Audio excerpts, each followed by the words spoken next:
पटना के सबसे बड़े अस्पताल पीएमसीएच में इस वक्त हम मौजूद है और यहाँ पर जो जूनियर डॉक्टर है वो हड़ताल पर गए हुए हैं। जिस तरीके से आप देख सकते हैं तमाम मेडिकल के स्टूडेंट्स जो है इंटर्न है वो आज हड़ताल पे गए हैं। उनसे बात करेंगे। क्या मामला है आप लोगों का? मामला ये है कि मतलब सही आंसर देने के बाद भी यहाँ देखिए आंसर सही है और मार्किंग में 0 0 0 0 दिया गया है। अब आंसर या तो सही होगा या गलत होगा, लेकिन यहाँ पे एक जगह टिक किया हुआ है और यहाँ पे सही है, तो यहाँ पे मार्किंग क्यों नहीं है? और ऐसे देखेंगे आप और भी 1-2 सैंपल है, उसमें मल्टीपल चॉइस क्वेश्चन है। मल्टीपल चॉइस जो क्वेश्चन होता है उसमें आंसर या तो सही होता है या गलत होता है, या फिर कोई कंट्रोवर्शियल आंसर होता है जिसका एक से ज़्यादा सही आंसर हो सकता है या गलत आंसर भी हो सकता है, उसका ग्रेस मार्किंग मिलता है। लेकिन यहाँ पे क्वेश्चन सही था, आंसर भी बच्चों ने सही दिया है, लेकिन फिर भी मार्किंग नहीं मिला है। मतलब आंसर सही होने के बाद भी गलत उस पर क्रॉस किया गया है। देखिए यहाँ पे टिक किया हुआ है और यहाँ पे देखिए एक भी नंबर नहीं दिया हुआ है। 5 नंबर का ये सही है और एक भी नहीं दिया गया है। लगभग तो ये कितने स्टूडेंट्स के साथ इस तरीके का 25 लोग पीएमसीएच से फेल है। पूरे बिहार में अराउंड 1100 बच्चे में 450 बच्चा फेल है। इतना बिहार का कभी इतना गंदा परफॉर्मेंस कभी नहीं हुआ है, और अगर अच्छे से मार्किंग होता तो इस साल भी नहीं होता। जेन्युइन रीज़न के लिए 25 में से आप 5 को भी मैक्सिमम 5 लोग फेल होगा, उससे ज़्यादा नहीं हो सकता है। सुपरिटेंडेंट की तरफ से कुछ आश्वासन मिला है इस रिजल्ट? सुपरिटेंडेंट के दायरे में नहीं आता है ये। सुपरिटेंडेंट तो कॉलेज का, यूनिवर्सिटी की तरफ से कोई नहीं, यूनिवर्सिटी की तरफ हम लोग मिलने का कोशिश किए थे। राजीव रंजन जी जो है वहाँ के एग्जाम कंट्रोलर परहैप्स वही हैं, और वाइस चांसलर, उन लोगों से हम लोग मिलने का समय मांगे थे, लेकिन वो आज तक नहीं दे पाए हैं। पता नहीं किस काम में बिजी हैं। ठीक है, हम लोग मजबूरन बस अब हम लोग को स्ट्राइक करना पड़ा। जब हम लोग को ऐसा बोला गया, कॉलेज प्रशासन की तरफ से हाथ खड़ा कर दिया गया, यूनिवर्सिटी की तरफ से हाथ खड़ा कर दिया गया, तो हम लोग के पास अंतिम उपचार यही है और ये लंबे समय तक चलने वाला है। पर अधीक्षक हेड होते हैं, उनके तरफ से कोई अधीक्षक हेड जो है वो एकेडमिक के मालिक नहीं होते, नॉन एकेडमिक के, वो हॉस्पिटल देखते हैं, तो उनसे तो हम लोग कह ही नहीं सकते हैं। बात बची प्रिंसिपल की, तो प्रिंसिपल को हम लोग कल बोले थे, लेकिन वही हाईकोर्ट प्रोसीड करो। लेकिन हाईकोर्ट अगर प्रोसीड कर जाएगा तो फिर हम लोग का सप्ली भी रुक जाएगा। 4 साल का MBBS है, उसमें हम लोग 3 साल अगर फर्स्ट ईयर में बिता देंगे तो 1 साल में 3 साल पढ़ना संभव नहीं है। ठीक है ना, 16 सब्जेक्ट एक साल में पढ़ा नहीं जा सकता है। पहले दूसरी बात, कोविड 2 साल रहा है, क्लास आपका चला है 3 महीना।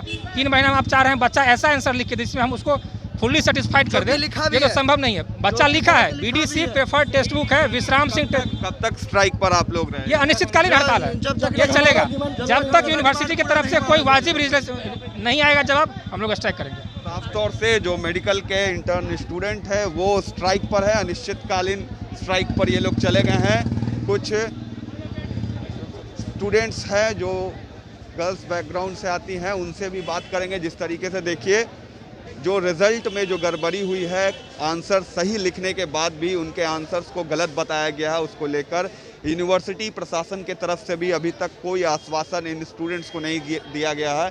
अराउंड 1100 के आसपास इनकी संख्या बताई जा रही है बिहार के सभी यूनिवर्सिटीज़ को मिलाकर, और उसी के प्रोटेस्ट में ये लोग आज स्ट्राइक पर गए हैं।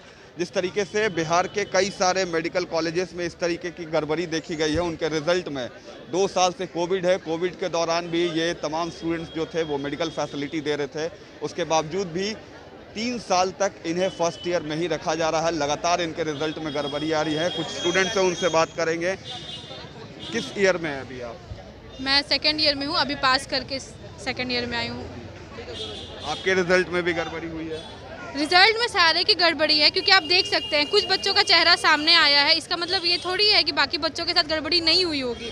जो बच्चे पास कर गए हैं उनके मार्क्स में भी ऊपर नीचे होगा, ऐसा तो है नहीं। अब हमें कैसे श्योरिटी मिलेगी कि हमारा जो पेपर करेक्ट हुआ है वो सही हाथों में था, कैसे चेक हुआ है? तो हमारी प्रॉब्लम्स बहुत सारी हैं, शुरू से लेकर कोविड, फिर एग्ज़ाम का प्रेशर, फिर 2 बार एग्ज़ाम कैंसिल हुआ, एक बार फिर से एग्ज़ाम हुआ, उसमें भी अगर पेपर चेकिंग ऐसे होगा तो फिर तो पेपर किसी पास था ना। आपके रिजल्ट में भी गड़बड़ी है? देखिए हम तो पास है, लेकिन रिजल्ट में गड़बड़ी है, इसका एश्योरेंस हम लोग कैसे दे सकते हैं? कैसे दे सकते हैं? सबके पेपर में गड़बड़ी हो सकती है, कुछ ना कुछ लोगों का ही सामने आया है। साफ तौर से स्ट्राइक पर हैं और पेपर में गड़बड़ी का मामला ये तमाम स्टूडेंट्स बता रहे हैं। अब यूनिवर्सिटी पर आश्वासन की मांग ये कर रहे हैं कि यूनिवर्सिटी इनके रिजल्ट को सही करे। नहीं, अब धीरे धीरे चैम्बर खाली करा रही है। क्या आश्वासन मिल रहा है आप लोगों को? क्या आश्वासन मिल रहा है मैडम आप लोगों को? अंदर क्या बोला जा रहा है पुलिस की तरफ से? अभी तो कुछ नहीं बोला जा रहा है। तो ये देखिए जिस तरीके से स्टूडेंट्स को यहाँ से बाहर अब निकाला जा रहा है। कोई आश्वासन मिला है आप लोगों को अंदर? बोले हैं प्रिंसिपल सर आने वाले हैं, 1 घंटा से बोल रहे थे। अच्छा, पुलिस अंदर गई है, क्या बोल रही है आप लोगों को? वो आश्वासन दे रहे कि मतलब कुछ बस देख रहे हैं कि हम लोग कुछ कर नहीं रहे। करने के लिए गए, लेकिन हम तोड़ेंगे थोड़ी जब मेंटेन आएगी। जी, तो इनकी डिमांड जो है साफ तौर पे जायज़ मांग है कि जिस तरीके से इनके पेपर में कई सारे स्टूडेंट को, लगभग 25 स्टूडेंट्स है पीएमसीएच के, जिनको फेल कर दिया गया है और आर्यभट्ट यूनिवर्सिटी की तरफ से कोई आश्वासन अभी तक इनको नहीं मिला है। लगभग घंटे भर से ये स्टूडेंट्स प्रिंसिपल के चैम्बर के बाहर इंतज़ार कर रहे हैं, लेकिन अभी तक जो प्रिंसिपल है वो नहीं पहुंचे हैं। हालांकि पुलिस को अंदर भेजा गया है इनको खाली कराने के लिए, लेकिन जिस तरीके से वायरल फीवर बिहार में फैला हुआ है, इस दौरान स्टूडेंट्स की जो मांग है वो जायज़ मांग है।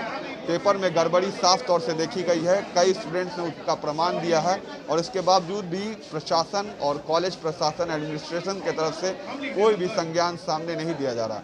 फिलहाल बने रहे आप न्यूज़ भारतवर्ष के साथ। पटना से रमन लाल।